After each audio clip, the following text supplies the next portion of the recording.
অধ্যাপক ইউনূস ও তারেক রহমানের বৈঠকে নির্বাচনের সময় নিয়ে সমঝোতার আশা বিএনপি সহ বিভিন্ন রাজনৈতিক দলের নেতাদের। তাদের মতে ফ্যাসিবাদ মুক্ত পরিবর্তন রাজনীতিতে পরবর্তী রাজনীতিতে বৈঠক দেশটির জন্য মাইল ফলক হবে, পূরণ হবে ভোট নিয়ে জনগণের প্রত্যাশা।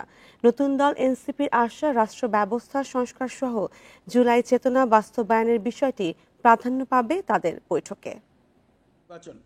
2026 সালের এপ্রিলের প্রথমার্ধের যে কোনো একটি দিনে অনুষ্ঠিত হবে। জাতীয় নির্বাচনের সময় নিয়ে দেশের রাজনীতিতে যখন বিপরীতমুখী অবস্থানে বিএনপি ও অন্তর্বর্তী সরকার, ঠিক সেই মুহূর্তে 4 দিনের সরকারি সফরে যুক্তরাজ্যে প্রধান উপদেষ্টা অধ্যাপক মোহাম্মদ ইউনূস। সফরকালে তিনি বৈঠকে বসছেন বিএনপির ভারপ্রাপ্ত চেয়ারম্যান তারেক রহমানের সাথে। সাক্ষাৎকারটা হলে অনেক সমস্যার সমাধান হয়ে যেতে পারে। বিএনপি নেতাদের আশা অধ্যাপক ইউনূস তারেক রহমানের বৈঠকে নির্বাচনের সময় নিয়ে ইতিবাচক আলোচনা হবে।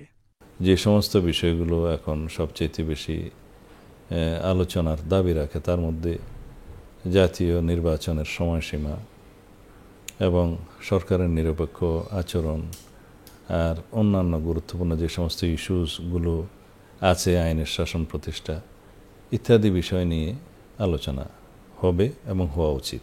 নতুন দল এনসিপির আশা প্রধান উপদেষ্টার সাথে তারেক রহমানের বৈঠকে গুরুত্ব পাবে জুলাই চেতনা। এই জেনারেশনটা কি চাচ্ছে, কোন ধরনের রিফরমেশন, কোন ধরনের সংস্কারগুলো চাচ্ছে এবং কোন ধরনের পরিবর্তনগুলো চাচ্ছে সেই বিষয়ে ঐকমত্য হওয়া জরুরি। বিশেষত সহিংসতার যে রাজনীতি, সে রাজনীতির ইতি টানতে চায়। রাজনৈতিক নেতারা মনে করছেন উদার মানসিকতা নিয়ে দুই পক্ষ আলোচনা করলে তা হবে দেশের রাজনীতির জন্য ইতিবাচক। তারা দুইজন নেতা বসবে, কথা বলবে, সে তো পলিটিক্সটাই হবে।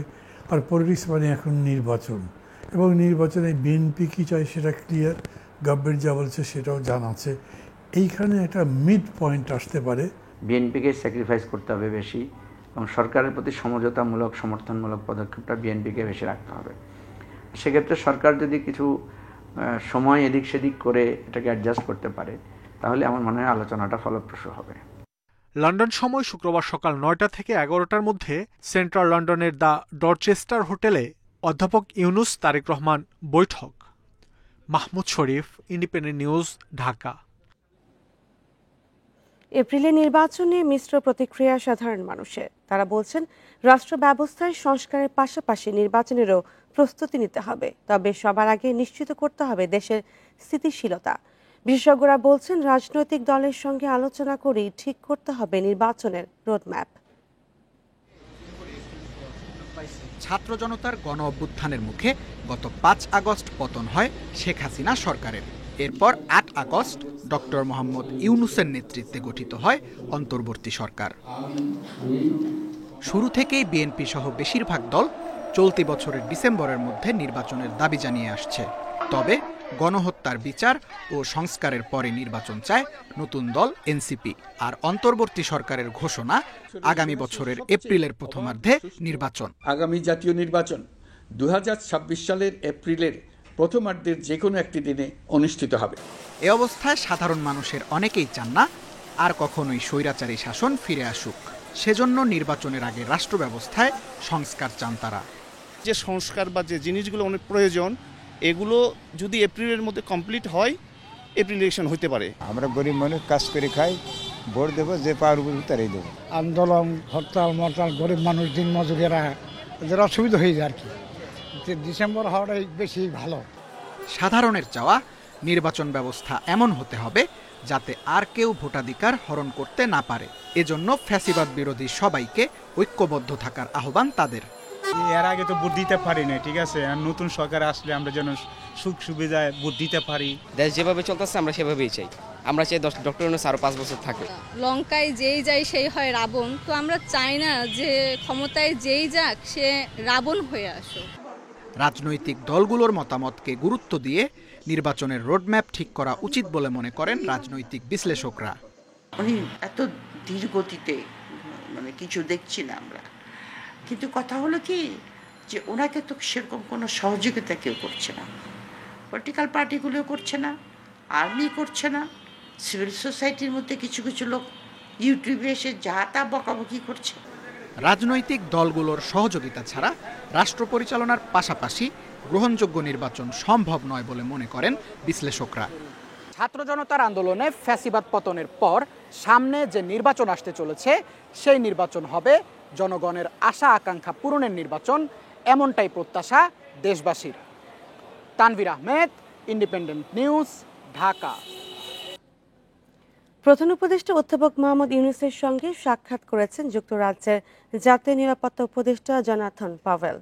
বুধবার লন্ডনের একটি হোটেলে এই সাক্ষাৎ হয়। প্রধান উপদেষ্টার প্রেস সচিব শফিকুল আলম জানান, বৈঠকে রোহিঙ্গা ইস্যু সহ বিভিন্ন গুরুত্বপূর্ণ বিষয় আলোচনা হয়েছে। আমাদের রোহিঙ্গা ক্রাইসিস একটা বড় ইস্যু, সেটা নিয়ে আলাপ হয়েছে। বাংলাদেশের ডেমোক্রেটিক ট্রানজিশন নিয়ে আলাপ হয়েছে। আমাদের যে অ্যাসেট রিকভারি, যে জিনিসটা বারবার আমরা বলছি যে এত বিলিয়ন, মানে $234 বিলিয়ন মতো বাইরে চলে গেছে, সেই টাকাটা আমরা কিভাবে রিকভার করব। অধ্যাপক মোহাম্মদ ইউনূসের সাথে বিএনপির ভারপ্রাপ্ত চেয়ারম্যান তারেক রহমানের বৈঠক ঐতিহাসিক মুহূর্ত হতে পারে বলে মন্তব্য করেছেন বিএনপির সিনিয়র যুগ্ম মহাসচিব রুহুল কবির রিজভী।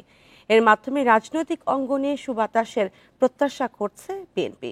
নয়াপল্টনে দলটির কেন্দ্রীয় কার্যালয়ে সংবাদ সম্মেলনে এসব কথা বলেন রুহুল কবির রিজভী। তিনি বলেন, সবার মনোযোগ এখন লন্ডন বৈঠকের দিকেই। রিজভী অভিযোগ করেন, ঈদের সময় সারা দেশে আইন শৃঙ্খলা পরিস্থিতি উদ্বেগজনক ছিল। মানুষ কার্যকর পুলিশি পদক্ষেপ দেখতে চায় মন্তব্য করে তিনি বলেন, আইন শৃঙ্খলা বাহিনীর তৎপরতা খুবই সীমিত। অর্থনীতি ভেঙে পড়েছে জানিয়ে বিদেশি বিনিয়োগ না আসার জন্য অনির্বাচিত সরকারকেই দায়ী করেন রিজভী। ডিসেম্বরের নির্বাচনের বিষয়ে অনড় থাকার প্রশ্নে রিজভী বলেন, আলোচনার পর বিষয়টি চূড়ান্ত হবে। আমার বিশ্বাস এই বৈঠকটি হবে ঐতিহাসিক বৈঠক। এটা বাংলাদেশের গণতন্ত্রের জন্য এটা সুবাতাস বইবে এবং বাংলাদেশের গণতন্ত্র যেন আর কোনো ফ্যাসিবাদের দ্বারা আক্রান্ত না হয়, কোনো আগ্রাসী রাক্ষসের মুখে পড়ে এটা যেন নিঃশেষ না হয়ে যায়, তার জন্য এই বৈঠকটি আমি মনে করি একটি ঐতিহাসিক বৈঠক হবে। নির্বাচন সামনে রেখে তৎপর জাতীয় নাগরিক পার্টি এনসিপি। এরই মধ্যে নির্বাচন কমিশনের নিবন্ধনের শর্ত পূরণ করেছে দলটি। চলতি মাসে নিবন্ধনের আবেদন করা হবে বলে জানিয়েছেন দলের নেতারা। এদিকে রাজনৈতিক বিশেষজ্ঞরা বলছেন, নাগরিক পার্টিকে শহরকেন্দ্রিক না হয়ে তৃণমূলে দল গোছাতে হবে। সালের এপ্রিলের প্রথমার্ধের যে কোনো একটি দিনে অনুষ্ঠিত হবে। আগামী বছরের এপ্রিলের প্রথমার্ধে নির্বাচন হবে বলে ঘোষণা দিয়েছে অন্তর্বর্তী সরকার। রোডম্যাপ প্রদান করবে। আত্মপ্রকাশের পর 4 মাস পার করেছে জাতীয় নাগরিক পার্টি।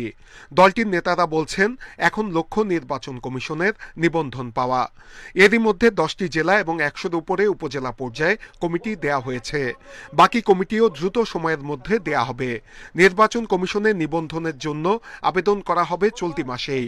আমরা মনে করি যে বাংলাদেশের প্রত্যেকটি শ্রেণীর মানুষকে যদি আমরা যুক্ত করতে পারি এবং তাদের মধ্যে তাদেরকে সংগঠিত করে যখন আমরা আগাতে পারবো, তখনই আসলে বাংলাদেশের মধ্যে আমাদের এই জুলাই বিপ্লবের স্পিরিটকে ধারণ করে নতুন বাংলাদেশ বিনির্মাণ করা সম্ভব। ঈদের ছুটিতে দলটির নেতাকর্মীরা এখন জেলা উপজেলা পর্যায়ে গণসংযোগ চালাচ্ছেন।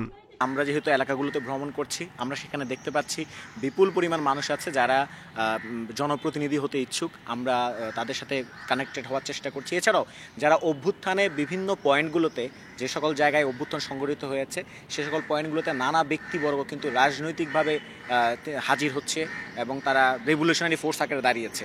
তো আমরা তাদেরকে কানেক্ট করার চেষ্টা করছি। বিশেষজ্ঞরা বলছেন, এনসিপির নেতাদের এখন দল গোছানোর জন্য বেশি সময় দিতে হবে। শহর কেন্দ্রিক না হয়ে তৃণমূলে বেশি কাজ করতে হবে। তাকে ঢাকা শহরের বাইরে যেতে হবে এবং ঢাকা শহরের বাইরে যাওয়া মানে এই নয় যে মানে আবার অন্যান্য বিভাগীয় শহরগুলো যাওয়া, গ্রামে গঞ্জে চষে বেড়ানো। সমর্থক বাড়াতে হলে আপনাকে গ্রামে গঞ্জে যেতে হবে। এই কাজটা তারা ভাগ ভাগ করে নিতে পারে। দলটির প্রতীকের ক্ষেত্রে প্রযুক্তি, প্রকৃতি এবং বাংলাদেশের গ্রামীণ ঐতিহ্যকে বিশেষভাবে গুরুত্ব দেয়া হচ্ছে। এরই মধ্যে 10টি প্রতীকের প্রাথমিক তালিকা করা হয়েছে। ঐক্যমতের ভিত্তিতে প্রতীক চূড়ান্ত হবে। Nure Alam, independent news, Dhaka. APS Mozammel এত দুর্নীতি করলেন অথচ উপদেষ্টা আসিফ মাহমুদ কিছুই জানতেন না, এটা কিভাবে সম্ভব? এমন প্রশ্ন তুলেছেন গণ অধিকার পরিষদের সাধারণ সম্পাদক রাশেদ খান। উপদেষ্টা আসিফ মাহমুদের বিরুদ্ধে তদন্তের দাবি জানান তিনি। বুধবার সকালে ঝিনাইদহে সাংবাদিকদের সাথে মত বিনিময়ে রাশেদ খান এ দাবি করেন। ছাত্র জনতার আন্দোলনের মাধ্যমে এই সরকার গঠন হয়েছে উল্লেখ করে রাশেদ খান মন্তব্য করেন, সরকার এককভাবে অনেক সিদ্ধান্ত নিচ্ছে যা গ্রহণযোগ্য নয়। এমন সিদ্ধান্ত স্বৈরাচারী শেখ হাসিনার আচরণকে মনে করিয়ে দিচ্ছে বলে অভিযোগ করেন তিনি। বড় রাজনৈতিক দলগুলোর মত উপেক্ষা করে এপ্রিলে নির্বাচনের সময় ঘোষণা করা হয়েছে বলেও মনে করেন রাশেদ।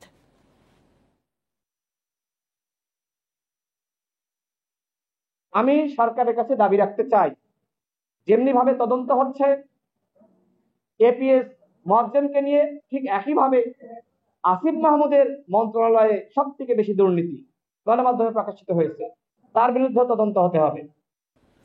সংক্রমণ বাড়ায় করোনা মোকাবেলায় প্রস্তুত করা হচ্ছে হাসপাতাল, চালু হবে করোনা পরীক্ষাও। এসব তথ্য দিয়েছেন স্বাস্থ্য অধিদপ্তরের মহাপরিচালক অধ্যাপক ডক্টর মোহাম্মদ আবু জাফর। দুপুরে স্বাস্থ্য অধিদপ্তরে সংবাদ সম্মেলন করেন তিনি। আবারও বাড়ছে করোনা সংক্রমণ।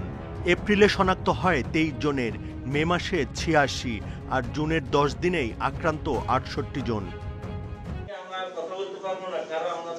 করোনা সংক্রমণ নিয়ে সংবাদ সম্মেলন করে স্বাস্থ্য অধিদপ্তর। আতঙ্কিত না হয়ে সতর্ক থাকার পরামর্শ দেন মহাপরিচালক। জনসমাগম এড়িয়ে চলা, মাস্ক ব্যবহার করা, বারবার হাত চোখ ধোয়া সহ 11টি নির্দেশনা দেয়া হয়েছে। সিভিল সার্জন, উপজেলা স্বাস্থ্য পরিবার কল্যাণ কর্মকর্তা, ডিভিশনাল ডাইরেক্টর সহ মন্ত্রণালয়ের সর্বোচ্চ পদস্থ উপদেষ্টা মহোদয়, বিশেষ সহকারী মহোদয়, তাদেরকে নির্দেশনা অলরেডি দেওয়া হয়েছে। করোনার পর্যায়ে কিন্তু অত ভয়াবহ নয়, কিন্তু আমাদের দায়িত্ব সবাইকে সচেতন করা। হাসপাতালে শিগগিরই করোনা পরীক্ষার কিট পৌঁছানো হবে এবং কয়েকটি হাসপাতালে বিশেষায়িত বেড করা হবে। এছাড়া টিকার ব্যবস্থাও করা হবে। ডিএনসি হাসপাতাল আছে, সেখানে 50 বেডের একটা ওয়ার্ড রেডি করা আছে এবং 15 বেডের আইসিইউ আলাদা করা আছে ডিউটি ডক্টর সহ কোভিড পেশেন্টদের জন্য। মুগদাতে আমার 20 বেড রেডি করা আছে, প্রবিটোলাতে 15 বেডের কোভিড ফ্যাসিলিটি রেডি করা আছে। যদি ঢাকার বাইরে কথা বলেন, আমরা চাই যে কোনো রোগী ঢাকাতে না আসুক, ঢাকার বাইরে চিকিৎসা পাক। স্বাস্থ্য অধিদপ্তর আরও জানায়, হাসপাতালে আসার সব রোগীর করোনা পরীক্ষা করার প্রয়োজন নেই। উপসর্গ থাকলে ও জটিল রোগে আক্রান্তদেরই পরীক্ষা করা হবে। একজন রোগীও যদি মারা যায়, তার ফ্যামিলির জন্য এটা 100%। Buddhadeb Kundu, independent news, Dhaka. ঈদের টানা ছুটিতে বন্ধ রয়েছে রাজধানীর বেশিরভাগ হোটেল রেস্তোরাঁ। এতে বিপাকে পড়েছেন কর্মজীবী বহু মানুষ। অনেক এলাকা ঘুরেও মিলছে না খাবারের সন্ধান। ব্যবসায়ীদের দাবি, ছুটিতে ক্রেতা কম থাকায় লোকসান গুনতে হয় তাদের। তবে আগামী শনিবার ছুটি শেষ হলে ক্রেতার চাপ বাড়বে এবং হোটেল রেস্তোরাঁও খুলবে পুরোপুরি। ঈদের লম্বা ছুটিতে ঢাকা ছেড়েছেন বহু মানুষ।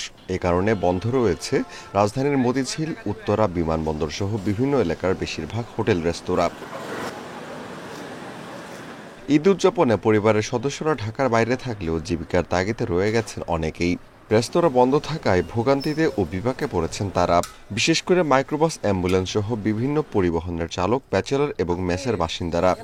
হোটেল বন্ধ আছে, এই সমস্যাটা আমাদের জন্য অনেক কষ্টসাধ্য। দ্বিতীয় কথা, আমরা 7 দিনে কাজ করে টাইম মতো খাবার পাচ্ছি না। লিস্ট নিয়ে ঘুরতেছি জায়গা জায়গা, একবার ওইখানে গেছি, এখন চিন্তা করছি পুরান ঢাকা যাবো। ঈদের ছুটিতে বাড়িতেও গেছি না, এখন হোটেল সব কিছু বন্ধ। এখন আমরা একটা হোটেল পাইছি, অনেক দূর থেকে আসিয়া এই খাবার নিয়ে যেতেছি। তবে যে অল্প কিছু খাবারের হোটেল খোলা রয়েছে, সেগুলোতে এই সময়টা ক্রেতা কম থাকায় আর্থিক ক্ষতি গুনতে হচ্ছে বলে দাবি ব্যবসায়ীদের। শনিবার থেকে এসব হোটেল রেস্তোরাঁয় চাপ বাড়ার আশা তাদের। অনেক দূর দূরান্ত থেকে মানুষ আসা যাওয়া করতেছে, খাবার নিতেছে। যেরকম মানে করছিলাম এবার তা না, তাই লং টাইম বন্ধ বেশি পাওয়াতে মানুষ বেশিরভাগ চলে এসেছে ঢাকার থেকে আর কি। তা আমরা সব বছরই খোলা রাখি, এর চেয়ে বেশি হয় কাস্টমার। মহাজনরা এরকম আশা করতেছে যে আপনার শনি রবিবার থেকে কাস্টমারের চাপ বাড়বে আর কি। ঈদুল আজহা উপলক্ষে জুনের 5 থেকে 14 জুন পর্যন্ত টানা 10 দিনের ছুটি শেষ হচ্ছে শনিবার। Amirul Islam, independent news, Dhaka. যশোরের চৌগাছায় 8 বছরের এক শিশুকে ধর্ষণের অভিযোগ উঠেছে। শিশুটিকে আশঙ্কাজনক অবস্থায় ভর্তি করা হয়েছে সদর হাসপাতালে। ভুক্তভোগীরা স্বজনরা জানায়, বুধবার বিকেলে প্রতিবেশী মিজানুর রহমান শিশুটিকে প্রলোভন দেখিয়ে নিজ বাড়িতে নিয়ে যায়। এরপর সেখানে ধর্ষণ করে সে। পরে শিশুটির চিৎকারে প্রতিবেশীরা এগিয়ে গেলে পালিয়ে যায় মিজানুর। এরপর গুরুতর অবস্থায় শিশুটিকে উদ্ধার করে চৌগাছা স্বাস্থ্য কমপ্লেক্সে নিয়ে যাওয়া হয়। পরে উন্নত চিকিৎসার জন্য যশোর সদর হাসপাতালে পাঠানো হয়। পুলিশ বলছে জড়িতদের ধরতে মাঠে কাজ করছে কয়েকটি টিম।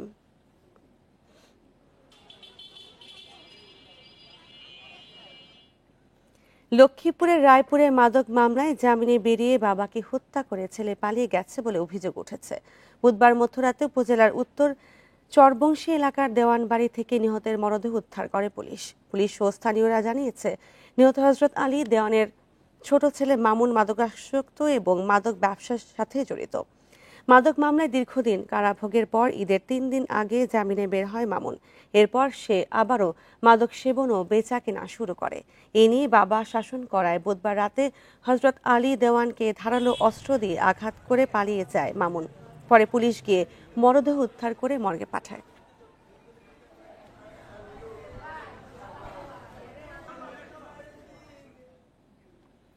বরিশাল থেকে 20টি রুটে সরকারি পরিবহন সংস্থা বিআরটিসির অর্ধেকের বেশি বাসই মেয়াদোত্তীর্ণ।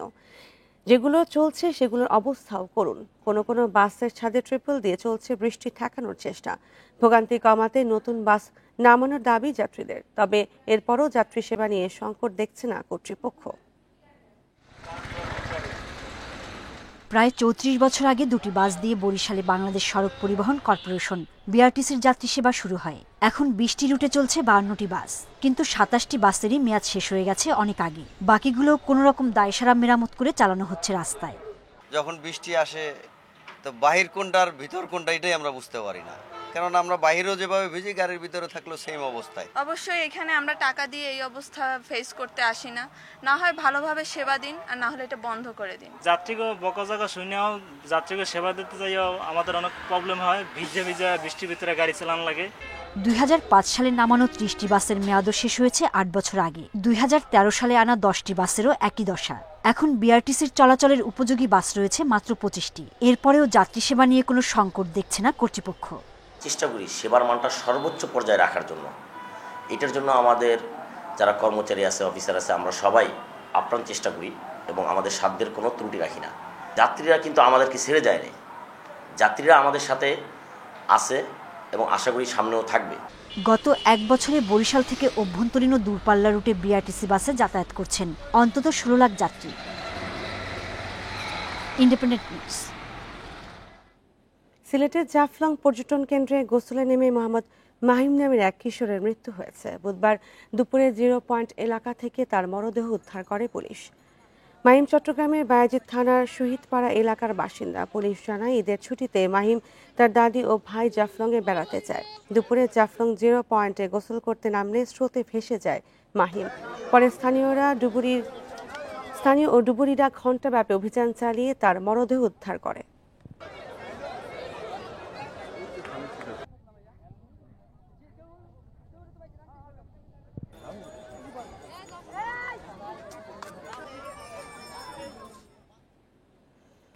সুনামগঞ্জে পর্যটকবাহী নৌযান থেকে হাওরে প্লাস্টিক বর্জ্য ফেলা, উচ্চস্বরে মাইক বাজানো সহ নানা কারণে ক্ষতিগ্রস্ত হচ্ছে পরিবেশ। এই বিষয়ে কর্তৃপক্ষের নির্দেশনা মানছে না পর্যটক ও সংশ্লিষ্টরা। ঈদের ছুটিতে বিপুল পর্যটক সমাগম হওয়ায় বেড়েছে দূষণের মাত্রা। এর মধ্যে হাওরে বর্জ্য ফেলা ও জোরে মাইক বাজিয়ে গণউপদ্রব সৃষ্টির দায়ে 6 ট্রলার ও হাউসবোটকে 15,000 টাকা জরিমানা করা হয়। ভারতের মেঘালয় রাজ্যের পাহাড় সারি ঘেঁষে অপার প্রাকৃতিক সৌন্দর্যের আধার টাঙ্গুয়ার হাওর। সবুজ পাহাড় আর নীল জলরাশির টানে সারা দেশ থেকে সুনামগঞ্জে ছুটে আসেন শত শত প্রকৃতিপ্রেমী। টাঙ্গুয়ার হাওরে পর্যটনের নতুন মাত্রা যোগ করতে 6 বছর আগে চালু হয় হাউসবোট। বর্তমানে 300টির নিবন্ধন থাকলেও চলাচল করে প্রায় 600টি হাউসবোট। স্থানীয়রা বলছেন, নিয়ম নীতির তোয়াক্কা না করে হাওরে পর্যটকবাহী নৌযান চলাচল ও বিভিন্ন বর্জ্য ফেলায় এলাকার পরিবেশে বিরূপ প্রভাব পড়ছে। একটু লোক আইতেছে, মনে করুন আমরা নিষেধ দিচ্ছি, নিষেধ দিল মানা না, এরা যে আনি পালাইতেছে। যদি প্রত্যেকটা হাউসবোটের মধ্যে নির্দিষ্ট একটা ডাস্টবিন রাখে তাহলে আমাদের মনে হয় সবারই ভালো।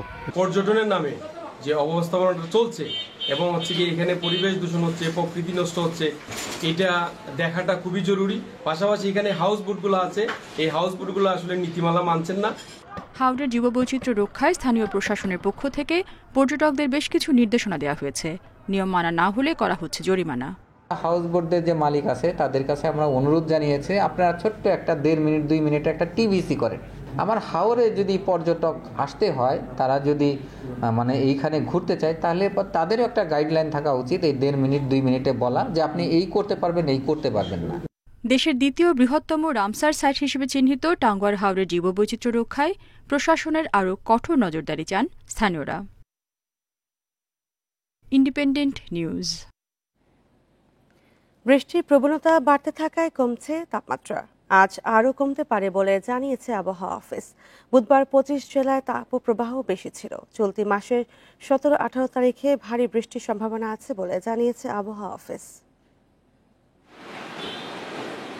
মঙ্গলবার দেশের 49 জেলায় তাপপ্রবাহ বয়ে গেলে বুধবার তা কমে দাঁড়ায় 25 জেলায়। তীব্র গরমে রাজধানী সহ সারা দেশের মানুষের বেহাল অবস্থা দেখা গেছে। বুধবার আবহাওয়া অধিদপ্তর জানিয়েছে, বৃষ্টির প্রবণতা বাড়তে থাকায় তাপপ্রবাহ কমতে শুরু করেছে। প্রায় 25টা জেলায় তাপপ্রবাহ এখনো বিদ্যমান, এর মধ্যে রংপুর এবং রাজশাহী ডিভিশন টোটাল, এবং বাকি মানে বিচ্ছিন্নভাবে কিছু জেলা রয়েছে। আগামীকালকেও তাপপ্রবাহ যেটা রয়েছে এখন বর্তমানে, আগামীকালকে অনেকটা কমে আসতে পারে। সংস্থাটি বলছে বৃহস্পতিবার তাপমাত্রা আরও কমতে পারে। আগামীকালকে কিছু জেলা, পরের দিন কিছু জেলা, এরকম করতে করতে প্রায় হয়তো বা 16-17 তারিখের কাছাকাছি আমাদের দেশ বা সারা বাংলাদেশ থেকে তাপপ্রবাহ মুক্ত হতে পারে। এবং 17 তারিখেই কাছাকাছি সময়ে আমরা 17 তারিখ বা তার আশেপাশের সময়ে সারা দেশে কিছু কিছু জায়গায় আমরা ভারী বর্ষণও দেখতে পাই। বাতাসে আর্দ্রতা বেশি থাকায় গরম অনুভূত হচ্ছে বেশি, এতে তৈরি হচ্ছে অস্বস্তি।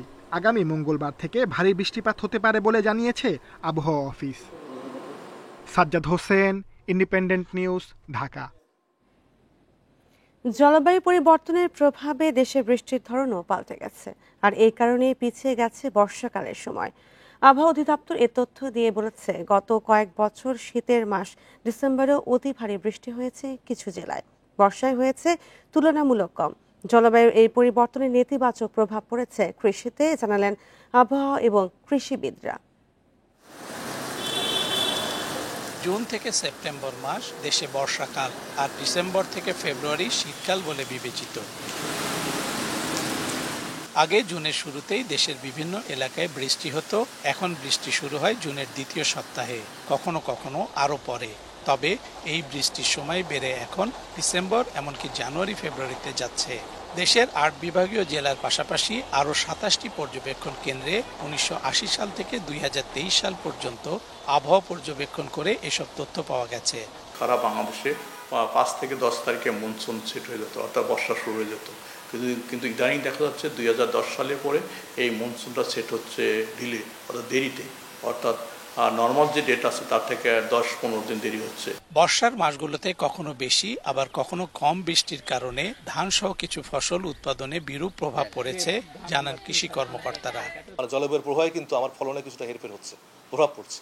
তো এখান থেকে রক্ষা করতে গিয়ে তাদেরকে আমরা অভিযোজন করার জন্য বলছি, ওই সময়ে যে ফসলটা উপযোগী টেকসই ওইটা করতে বলছি। শীতকাল যদি কোনো কারণে তাপমাত্রা বেড়ে যায় তাহলে আমরা বলছি যে তাপ সহনশীল ফসল। চাষিরা হিসাব কষে দেখেছেন, বর্ষাকালে বৃষ্টির ধরন পরিবর্তনে বেড়ে গেছে উৎপাদন খরচ, কমে গেছে শস্য ও পণ্যের ফসলের পরিমাণ। বর্ষা আগে আসলে এখন সংখ্যা নাই। বর্ষা হলে ধান ডুবে যায়, কামলার দাম বেশি, খরচ বেশি হয়ে যায়। আবহাওয়ার পরিসংখ্যান বলছে, দেশে এখন বর্ষাকালে বৃষ্টি শুরু হয় কক্সবাজারের টেকনাফ থেকে আর শেষ হয় উত্তরাঞ্চলের জেলাগুলোতে। Hasibur Rahman, independent news, Bogura. আর এই ছিল এখনকার সংবাদে। ইন্ডিপেন্ডেন্ট টেলিভিশনের সব খবর বিস্তারিত জানতে চোখ রাখুন ফেসবুক, ইউটিউব ও এক্সে। ধন্যবাদ সবাইকে।